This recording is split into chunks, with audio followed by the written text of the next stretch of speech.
It is the most natural thing in the world. Every parent does it, many times a day. Without thinking about it once, you reach toward your baby's face, to wipe it, to clean it, to kiss it, to turn it gently toward you. And in that small, ordinary moment, something happens inside your baby that most parents never find out about. Because the face is not like the rest of the body. It is the most densely wired, most neurologically sensitive, most deeply protected region your baby has. And the way we approach it, the speed, the warning, the consent, sends a signal to your baby's nervous system that you would never intentionally send. I want to be very clear before we start. I am not talking about anything harmful. I am not talking about parents who are rough or careless. I am talking about 7 ordinary, loving, completely well-intentioned things that thoughtful parents do to their baby's face every single day. Stay with me, because number 4 is the one almost every parent does, and the research behind it genuinely surprised me. This isn't about guilt. Guilt doesn't change anything. This is about understanding. Let's start. Before the list, you need one piece of information. Everything else depends on it. Your baby's face is the first part of their body to feel anything at all. Researchers studying fetal development found that a human fetus responds to gentle touch around the mouth from roughly 8.5 weeks. Before the hands can feel. Before the feet can feel. Before almost anything else in the body has sensation, the face is already awake. The reason is the trigeminal nerve, one of the largest and most complex nerves in the human head. It carries sensation from the forehead, the cheeks, the lips, the area around the nose and eyes. And it is extraordinarily dense.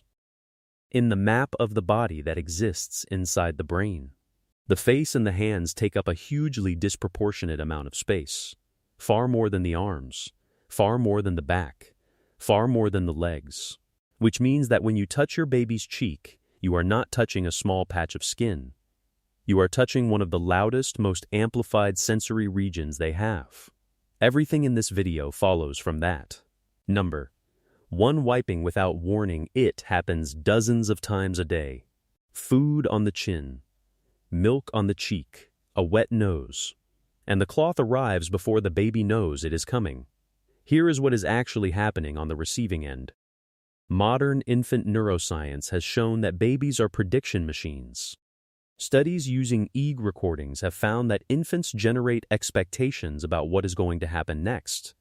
And when something arrives that they did not predict, their brain produces a measurable prediction error signal.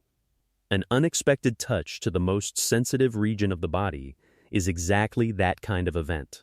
There is a second layer, too. A cloth pressed across the face covers the nose and mouth at the same time, even for a second. And babies have an innate protective aversion to anything covering their airway. That turning away, that arching, that sudden protest is not defiance. It is one of the oldest defensive reflexes in the human body doing its job. So the baby experiences 2 things at once: an unpredicted sensation in their most sensitive area, and a brief blocking of their airway. What to do instead? Pause. Let them see the cloth first. Say what is coming. I'm going to wipe your chin now. Then wipe downward from the chin, away from the nose and mouth, rather than across the whole face. 3 seconds of warning changes the entire experience. Number 2, coming at them from above. Your baby is lying down, on the changing table, in the cot, on a mat, and you appear above them, suddenly filling their whole field of vision. I know exactly why this happens. It is the natural geometry of caring for a baby. They are down, we are up. But consider it from their position for a moment. A baby lying on their back has limited ability to move away, limited ability to turn, limited ability to anticipate. Their visual field is narrow in the early months, and something large arrives fast, directly above them, without warning. The nervous system does not evaluate whether the thing above is loving. It evaluates whether the thing above was expected. Anything large, close, and fast triggers a protective startle response. It is automatic. It happens below thought. And it is happening in a baby who has no way to prepare for it. Over time, repeated startle in the context of care is what teaches a baby to brace rather than relax when someone approaches. What to do instead: approach from the side rather than straight down from above whenever you can. Come into their field of vision slowly. Let your face arrive before your hands do. Give them the 2 seconds they need to know it's you. Number 3. Cleaning the nose mid-cry. This one is hard because sometimes it genuinely has to happen. A blocked nose keeps a baby from feeding and from sleeping. Nobody is suggesting you leave it. But there is a difference between doing it and doing it in the middle of a cry. When your baby is crying, their nervous system is already at capacity. Cortisol is elevated. Heart rate is up. Breathing is irregular. Their regulatory system is working at full stretch just to manage the state they are already in. Introducing an intense, unpredictable sensation to the most sensitive part of the body at that exact moment is not neutral. It stacks distress on top of distress. And there is a longer consequence worth knowing about. Clinicians recognize something called oral defensiveness and its close relative, facial defensiveness. It develops when a baby builds a repeated association between something approaching the face and an unpleasant experience.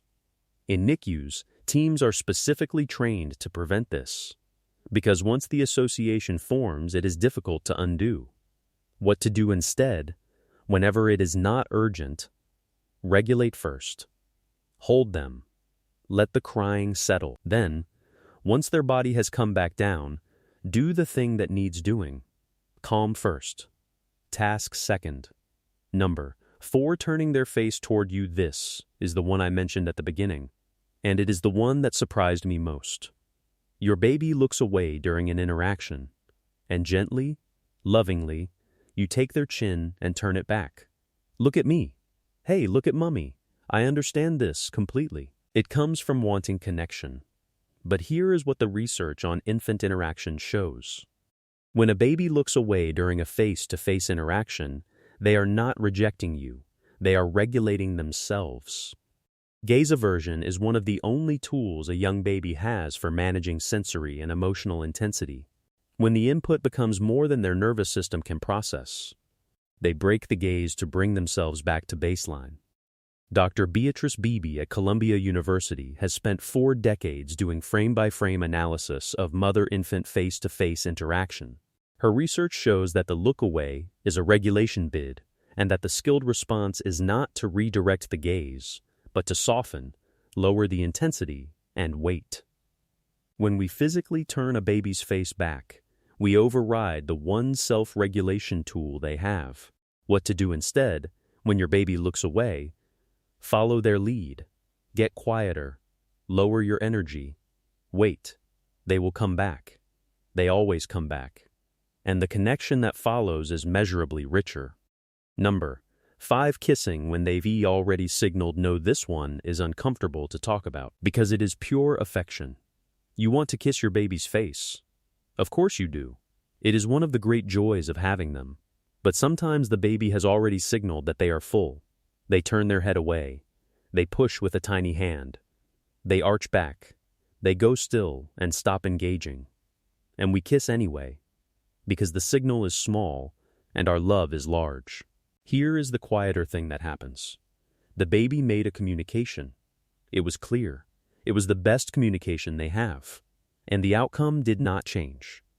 Repeated over months, this teaches something specific at a body level. My signals about my own body do not change what happens to my body. I want to be careful here. 1 kiss does not do this. 10,000 do not do this if the overall pattern is responsive. What matters is whether their signals are read most of the time. What to do instead: watch for the small no, the head turn, the push, the stillness. When you see it, stop, smile, and wait. Then kiss them when they come back to you. They will. Number 6. Wiping throughout the meal your baby is eating. Their hands are in it. Their face is covered. And every 30 seconds, the cloth comes in. The instinct is cleanliness. It is also, honestly, about the mess we are going to have to deal with afterwards. But mealtimes are one of the richest sensory learning environments a baby has. Babies learn through their whole sensory system at once. Texture on the hands, on the lips, on the cheeks. The feeling of food is part of how they learn what food is. Repeatedly interrupting that to wipe cuts across the learning, and more importantly, adds repeated unwanted face contact to an experience we want them to associate with pleasure. This is exactly the pathway through which face and food aversions can form. Not from one wipe. From the pattern. What to do instead, unless food is in their eyes or genuinely bothering them, let the mess exist until the meal is finished. Do one calm cleanup at the end, with warning. Let the meal be the meal. Let the wipe be the wipe. They do not have to be the same event.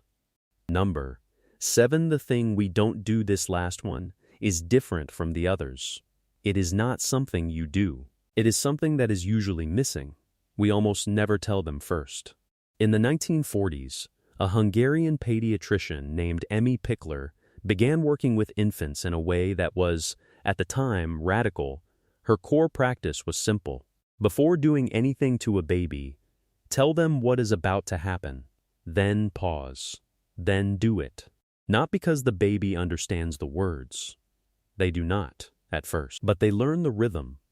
Voice, then pause, then touch. Voice, then pause, then touch. And after enough repetitions, the voice itself becomes the warning. The nervous system learns that sensation on the face is always preceded by a signal, and it stops needing to brace. Magda Gerber, who trained with Pickler and brought this approach to the United States, described the difference as the baby becoming an active participant in their care rather than an object it is done to. That distinction is the entire video in one sentence. What to do instead, before you touch their face, say it. I'm going to wipe your nose. Then wait 1 full second. Then do it. It costs you nothing. It takes no extra time. And it changes what the moment means to them. We've reached the end of these 7 things. And I want to ask you to notice how you feel right now. If you recognized yourself in any of these, if you thought of the cloth that came too fast, the chin you turned, the kiss after the head turn, please hear this clearly. That feeling is not guilt. It is attunement. It is the same quality that makes you a good parent. And I want to say something else, because this topic can be heavy. Your baby's face has been wiped quickly. Their nose has been cleaned mid-cry. You have appeared above them without warning more times than either of you could count. None of that has harmed them. Babies are not fragile.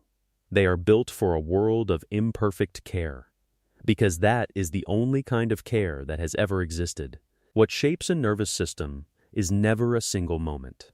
It is the pattern. And the pattern you are building is made of thousands of ordinary interactions, most of which are already warm, already responsive, already good enough. The pediatrician and psychoanalyst Donald Winnicott gave us a phrase that still stands as one of the most important ideas in child development. The good enough parent. Not the parent who never rushes. The parent who mostly slows down and comes back when they don't. So take one thing from this list. Just one. The narration before the touch is probably the highest value. Leave the rest for where you are right now. And know that the fact that you watched something like this, that you cared enough to think about a moment as small as wiping a face, means the pattern you're building is already the right one. If this gave you something, share it with another parent who might need it. I'll see you in the next one.